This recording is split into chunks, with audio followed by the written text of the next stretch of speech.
Hello, আসসালামু আলাইকুম প্রিয় ভাই বোনেরা, কেমন আছেন? আশা করি নিশ্চয়ই ভালো আছেন। তো ভিডিওটি শুরু করার আগে আপনাদের কাছে একটি রিকোয়েস্ট, চ্যানেলটিকে সাবস্ক্রাইব করে পাশেই থাকবেন এবং ভিডিওটিতে একটি লাইক দিয়ে যাবেন। মহার্ঘ ভাতা নিঃসন্দেহে সমস্যা সৃষ্টি করবে এমন মন্তব্য করেন মির্জা ফখরুল।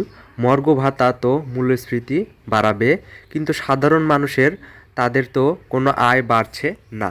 চলমান পরিস্থিতিতে সরকারি কর্মচারীদের মহার্ঘ ভাতা দিলে তা নিঃসন্দেহে সমস্যার সৃষ্টি করবে বলে মন্তব্য করেছেন বিএনপি মহাসচিব মির্জা ফখরুল ইসলাম আলমগীর।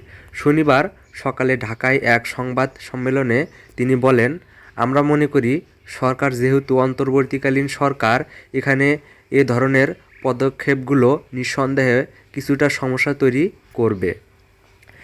এক সাংবাদিকের প্রশ্নের উত্তরে মির্জা ফখরুল বলেন, একই সময়ে মহার্ঘ ভাতা তো মূল্যস্ফীতি বাড়াবে, কিন্তু সাধারণ মানুষের তাদের তো কোনো আয় বাড়ছে না।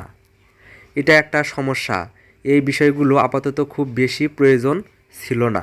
নির্বাচিত সংসদ ছাড়া সংকট দূর করা সম্ভব নয় তুলে ধরে বিএনপি মহাসচিব বলেন, জবাবদিহিতা নিশ্চিত করা গেলে অনেক সমস্যার সমাধান হয়ে যায়। সেজন্য আমরা একটা নির্বাচনের মাধ্যমে জবাবদিহিমূলক সরকার তৈরিতে এত বেশি জোর দিচ্ছি।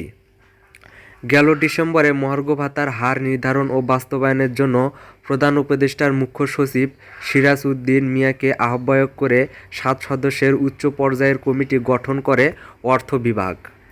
কমিটিতে অর্থ সচিব, লেজিসলেটিভ সচিব, মহাহিসাব নিরীক্ষক ও নিয়ন্ত্রক, প্রধান উপদেষ্টার কার্যালয়ের সচিব, অর্থ বিভাগের অতিরিক্ত সচিব এবং জনপ্রশাসন সচিবকে সদস্য হিসেবে রাখা হয়েছে। 15 ডিসেম্বর জনপ্রশাসন মন্ত্রণালয়ের সিনিয়র সচিব মোহাম্মদ মোখলেছুর রহমান তার দপ্তরে সাংবাদিকদের বলেছিলেন, মহার্ঘ ভাতা দেওয়া হবে বলে কমিটি করা হয়েছে। কত শতাংশ মহার্ঘ ভাতা দেওয়া হবে সে বিষয়ে কমিটি সুপারিশ করবে। সরকার পেনশনভোগীসহ সব কর্মচারীকে মহার্ঘ ভাতা দেবে বলেছিলেন তিনি। গুলশানে বিএনপি চেয়ারপারসনের কার্যালয়ে আয়োজিত সংবাদ সম্মেলনে দলের স্থায়ী কমিটির সদস্য আমির খসরু মাহমুদ চৌধুরী ও চেয়ারপারসনের উপদেষ্টা কাউন্সিলর সদস্য ইসমাইল জবিহ উল্লাহ উপস্থিত ছিলেন।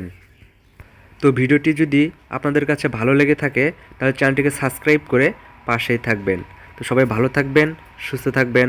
আল্লাহ হাফেজ।